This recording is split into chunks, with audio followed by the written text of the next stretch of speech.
Gracias por continuar junto a nosotros en República. Cambiamos de tema. Vamos a hablar un poco de la seguridad pública, evaluar un poco la tarea del actual gobierno en este campo de la seguridad ciudadana, de sus políticas públicas implementadas, pero también cuáles son las expectativas para el nuevo gobierno en materia de seguridad pública, qué tiene que ver con el tema de la lucha contra la delincuencia, contra la criminalidad, las pandillas, la corrupción, entre otros aspectos vinculados a esta área. Y es un gusto para mí recibir a Janet Aguilar, investigadora y especialista en asuntos de seguridad pública. Buenos días, Janet, bienvenida. Qué gusto que nos acompañe. Buenos días, Carlos. Un gusto, como siempre, estar en este set y con la audiencia de República. Gracias a usted por tomar la invitación. Es importante también hacer la aclaración pertinente porque hicimos la invitación a la abogada Berta de León, pero ayer al final de la tarde nos dijo que no podía acompañarnos por razones de fuerza mayor. Así que la invitación está hecha para que la abogada Berta de León nos pueda acompañar en otros momentos en este espacio de debate y en este foro de opinión pública. Bien, dicho esto, Janet, ¿cuáles son algunos de los elementos fundamentales a tener en cuenta de la situación de la seguridad pública? Me refiero, en esta etapa de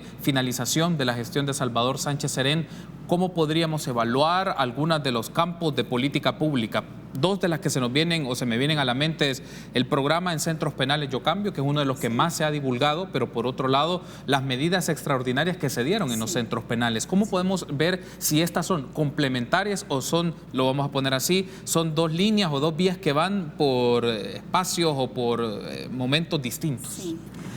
Bueno, yo creo que fue interesante desde mi perspectiva hacer también el balance en un estudio reciente que hemos presentado con la Fundación Heinrich Böll de también las políticas de seguridad del gobierno saliente.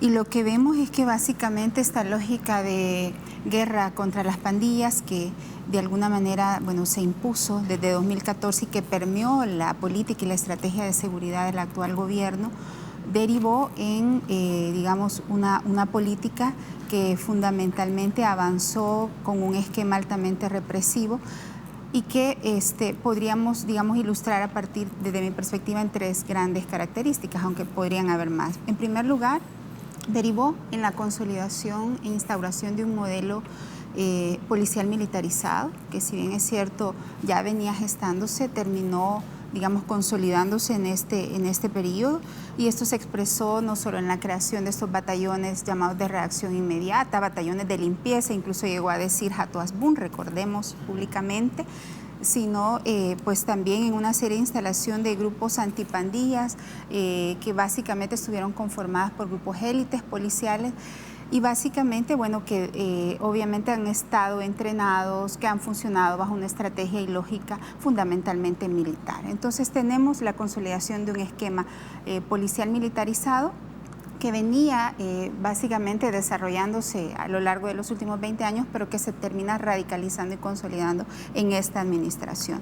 En ese contexto y de la lógica de guerra también, esto deriva en un aumento de abusos, extralimitaciones, excesos, que incluso llevan al uso de la violencia letal, de la violencia extralegal como un recurso. Yo he insistido en señalar que probablemente esto no fue una política institucional, pero sí una estrategia de aniquilamiento en 2015, concretamente, en el que bajo este esquema se definen como prioridades limpiar los territorios, ¿verdad? Y eso se expresa, por ejemplo, en el alto número de muertos en 2015, pero también de muertos supuestamente bajas pandilleras en enfrentamientos armados. Y un tercer rasgo que es todavía para mí más delicado, Carlos, es de alguna manera la consolidación de la policía como un suprapoder en este país. Históricamente ha sido la Fuerza Armada la institución que, bueno, durante el siglo pasado se consolida como un suprapoder.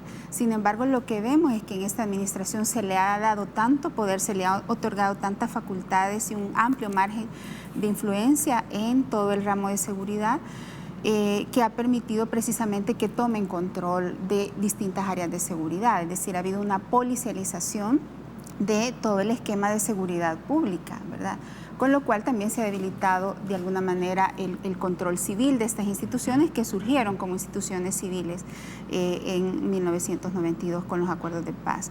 Y esto lo vemos expresado precisamente en la presencia, por ejemplo, bueno, de un ministro policía, ¿verdad?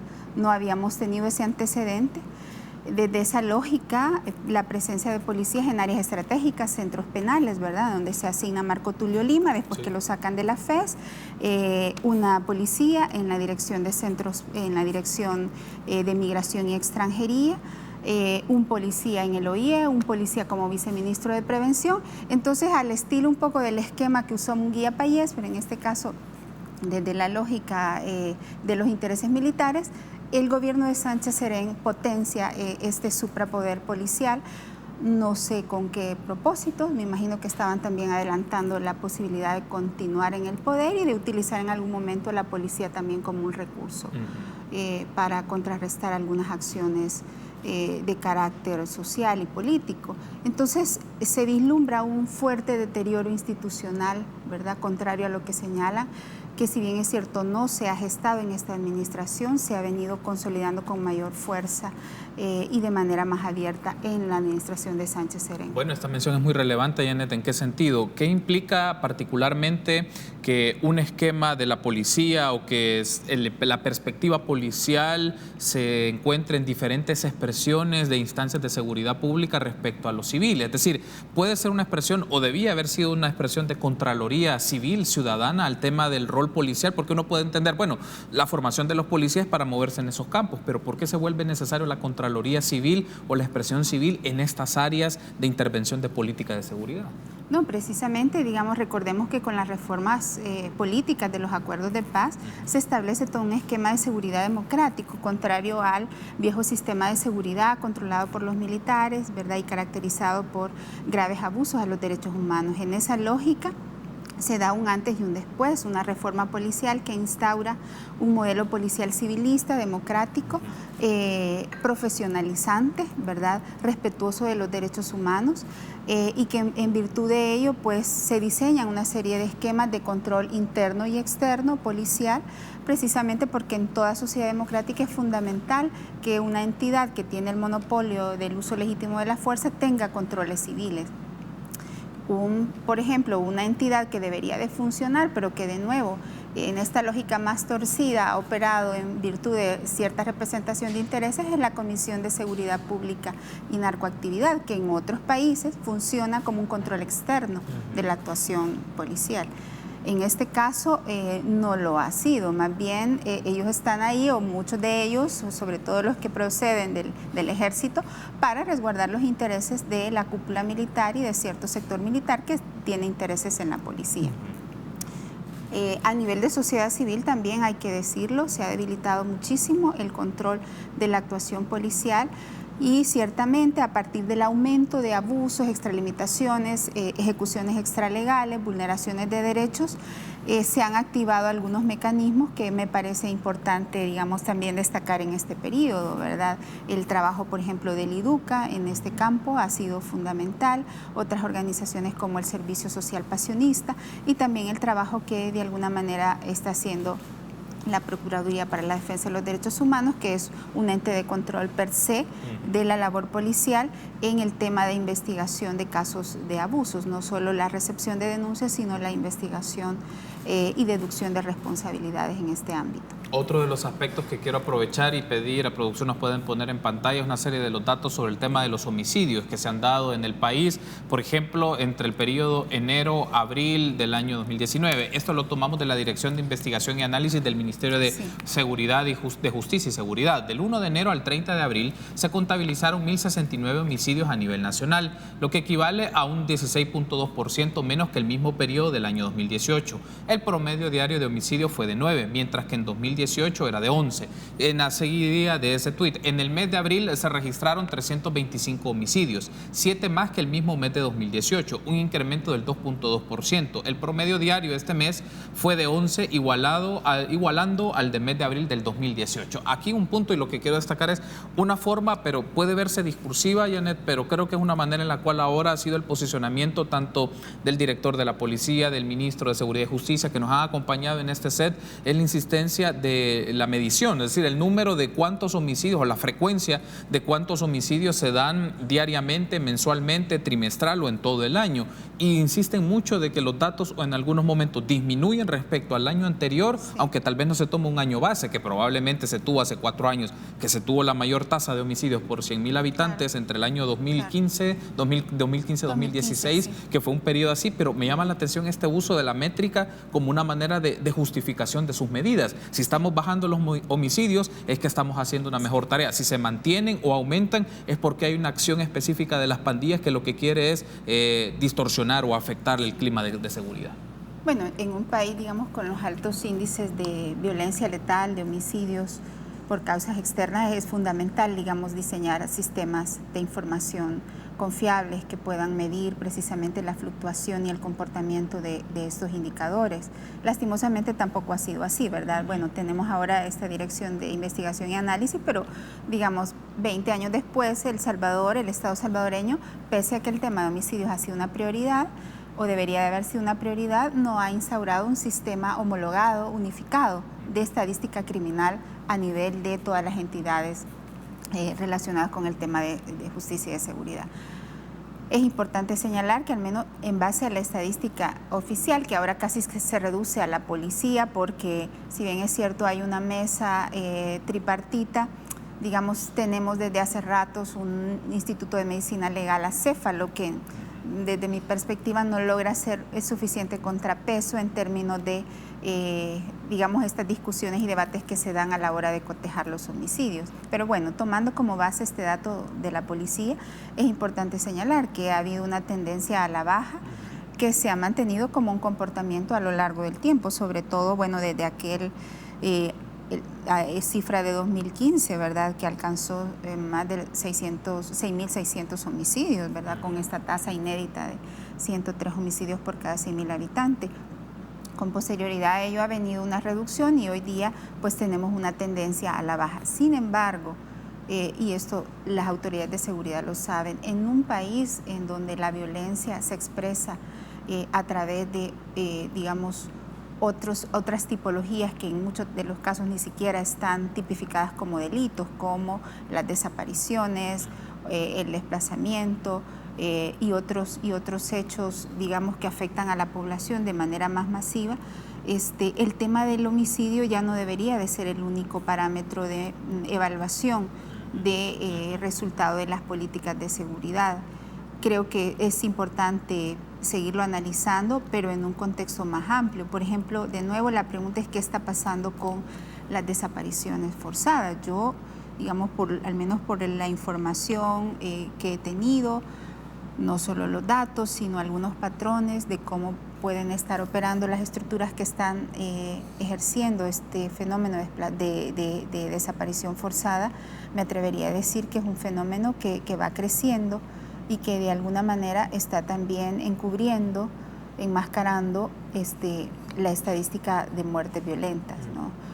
Tenemos desde 2012 un aumento de prácticas de enterramiento, de descomposición de los cuerpos, de ignición, un aumento de cementerios clandestinos, ¿verdad?, en donde ya la práctica no se reduce al mero entierro, sino también al abandono de los cadáveres en lagos, en ríos, en pantanos, ¿verdad? Recordemos que el juez Orduño, por ejemplo, sí, claro, que llevó el caso de Carla Ayala, señaló públicamente la existencia de un cementerio clandestino del GRP en la zona del Bajo Lempa. Entonces, digamos, la violencia ha mutado y ha tomado otras dimensiones que no se están reconociendo. Lo mismo el tema del desplazamiento forzado. Hemos visto con mucha vergüenza cómo este gobierno, digamos, pese a que es un fenómeno que ha afectado muchísimo y vulnerado muchísimos derechos, sobre todo de la población más humilde y desprotegida, se ha negado a reconocer, hasta muy recientemente a su salida, la existencia de un fenómeno de desplazamiento forzado interno por violencia, que si bien es cierto está provocado en buena medida por pandillas, también hay actores estatales como miembros de la policía o incluso grupos de exterminio conformados a veces por policías, militares, empresarios, que también están generando estos fenómenos de desplazamiento forzado. Hay un, digamos, patrón que se está advirtiendo que en aquellos lugares donde han habido masacres, por ejemplo, ejecuciones extralegales con gran lujo de barbarie, pues obviamente hay un fenómeno de despoblamiento de movilidad de ese caserío, de esa comunidad, que obviamente se ve impactada por ese fenómeno. Entonces son hechos que de alguna manera no se han venido reconociendo y que no permiten tener el panorama más complejo y más grave, más general de todo lo que está ocurriendo. Lo mismo en el caso, por ejemplo, de los abusos sexuales. Siempre ha habido una elevada cifra negra en este tema por la naturaleza del delito, pero me atrevería a decir que ahora podría ser mayor. Primero porque esta es una práctica que han asumido las pandillas de manera bastante generalizada, y obviamente el temor de la víctima de denunciar, las amenazas que median en estos eventos impide que este dato llegue a los registros administrativos. Tengo que hacer la pausa, Janet, pero al regresar abordemos dos aspectos que considero relevantes y escuchar su lectura sobre ello. Primero, para el nuevo gobierno, ¿qué le significa la agenda de seguridad pública? ¿Cuáles son las líneas de lo que puede trabajar y en función de los recursos que tiene y lo que dispone? Pero también se habla un poco de si la agenda del nuevo gobierno en materia de seguridad va a estar marcada por los ritmos también de la agenda de los Estados Unidos que tienen el Triángulo Norte de Centroamérica. Regresamos.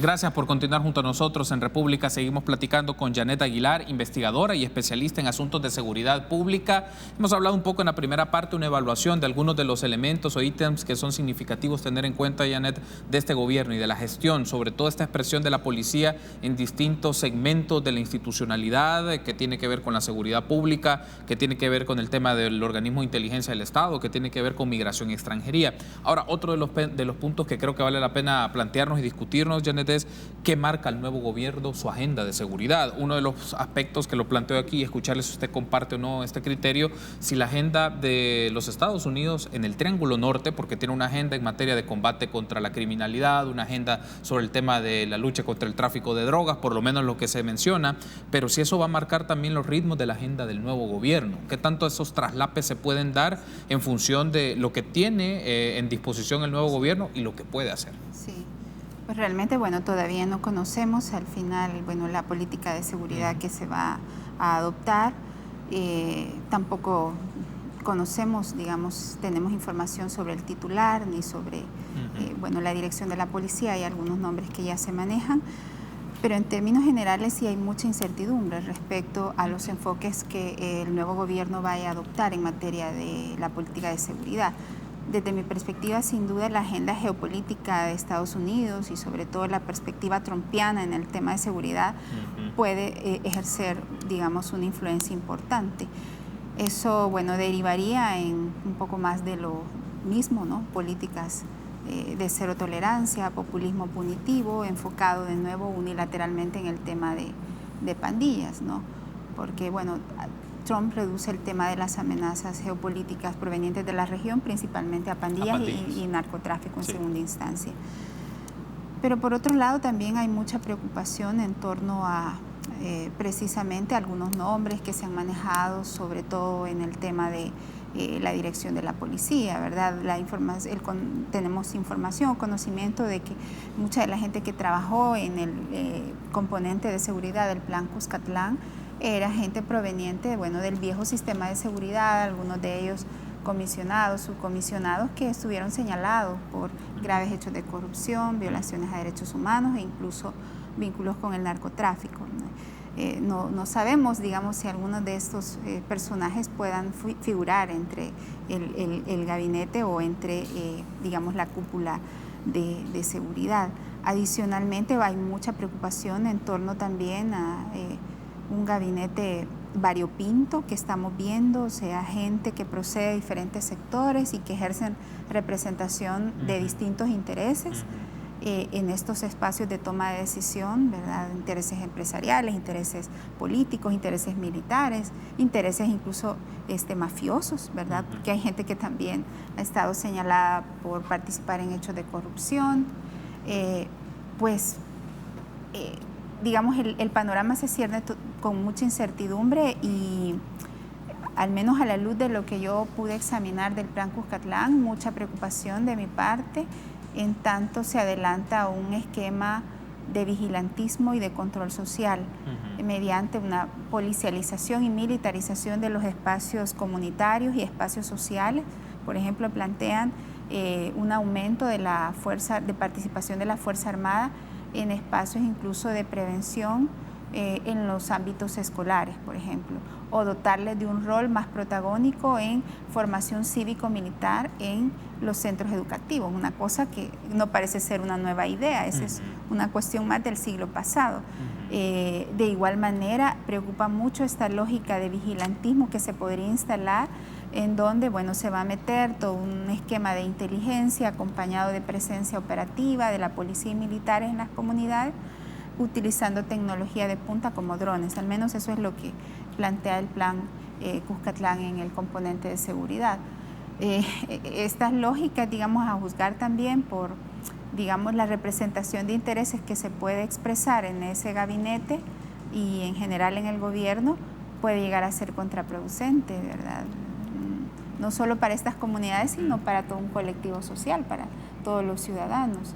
Entonces, al menos yo en el plan Cuscatlán, además del tema de tecnología que se le da mucho énfasis, no vi nuevas ideas en cuanto a enfoques, digamos, integrales. Por ejemplo, no se señala el tema de la desarmamentización de la sociedad civil. O sea, vivimos en una sociedad altamente armada, en donde el 80% de los homicidios están asociados a armas de fuego digamos, frente a lo cual no se ha hecho nada precisamente porque hay un conflicto de intereses de sectores políticos, económicos con el tema del negocio de las armas, ¿no? Entonces no se ve nada de esto.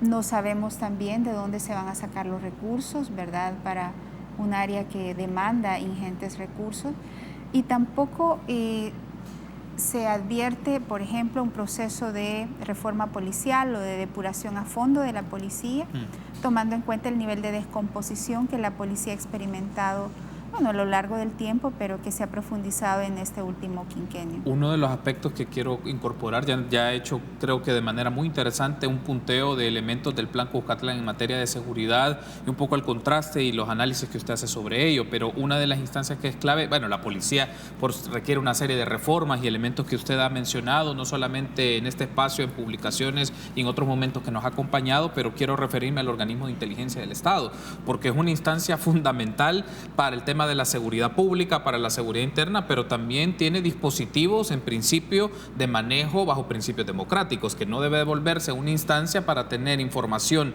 de tus adversarios políticos o de tus adversarios en otras áreas y que luego se convierta en insumos o elementos o herramientas para eventualmente afectar intereses o personas en concreto. Entonces, ¿qué hay que prestarle atención sobre la gestión y el manejo del organismo de inteligencia del Estado cuando lo asuman las nuevas autoridades el próximo 1 de junio y si se conoce el nombramiento de la persona que estará al frente de esto? Yo creo que es fundamental, digamos, sobre todo poner en el debate de la discusión pública el rol que ejerce hoy día el organismo de inteligencia del Estado, sobre todo porque me parece que, al igual que otras instancias, se ha desnaturalizado su labor, en tanto se está utilizando como una herramienta de espionaje político, de adversarios o de, digamos, determinados grupos por parte del Ejecutivo. Es una entidad que depende directamente del Ejecutivo y que no tiene mayores mecanismos de control, de supervisión, de fiscalización externa. Y hemos visto cómo también a partir de los casos de saqueo público donde han estado vinculados los expresidentes Saca, Funes y Flores, el tema de la secretividad con la que se manejaron los fondos y las asignaciones del organismo de inteligencia del Estado favoreció toda esta lógica de corrupción y de enriquecimiento ilícito, y creo que en este gobierno no ha sido la excepción. Más bien, digamos, hay información de el uso que se le ha dado a esta herramienta y cómo esto de alguna manera está de nuevo utilizando fundamentalmente para garantizar intereses sectoriales o políticos digamos, del grupo cercano al presidente.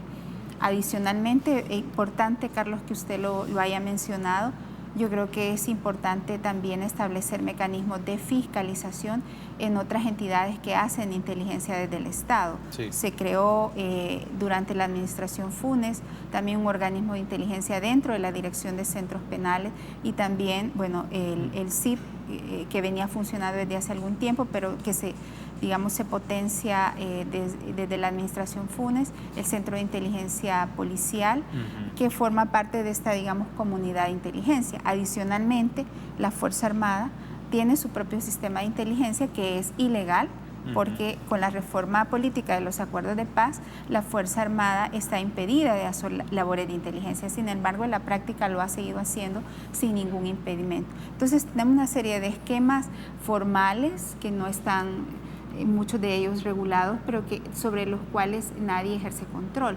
Esto sin mencionar, por ejemplo, todos los mecanismos de espionaje que pueden haber de manera ilegal dentro de las mismas instituciones. Por ejemplo, sabemos de un software que compró la dirección de la Policía Nacional Civil precisamente para realizar, vigilantismo y espionaje de ciertas personas, parecido al que se utilizó en México para espiar periodistas y, algunos líderes sociales. Entonces, hay un enorme descontrol de estas instancias, además de todos los mecanismos clandestinos de espionaje que utilizan los partidos políticos, sectores empresariales, grupos de poder. Hay una proliferación de estos mecanismos que generan inestabilidad política, incluso para el mismo gobierno, porque se están espiando todos entre sí, ¿verdad? Que es un poco lo que pasó con Funes. A Funes lo chantajearon desde el primer día, precisamente porque todo el mundo lo estaba espiando y había información, videos, etcétera, ¿verdad? Sobre cuestiones de su vida privada, y por ahí empezaron también a generar ciertos procesos de captura por parte de ciertas mafias, que no fue lo único, pero que de alguna manera, genera un contexto de inestabilidad para cualquier gobierno, pero también para todos los ciudadanos. Entonces, este es un tema que se ha manejado con mucho oscurantismo, que se han negado a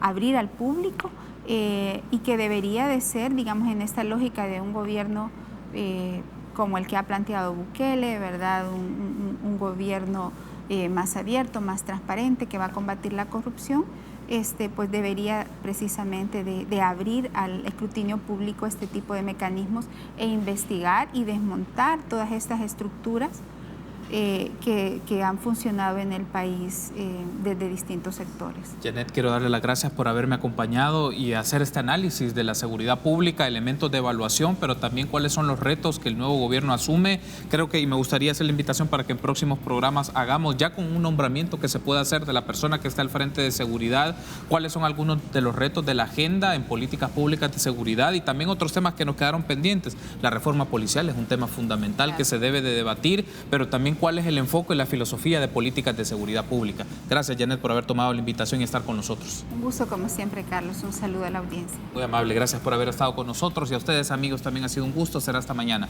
6:30. Que tengan un buen día.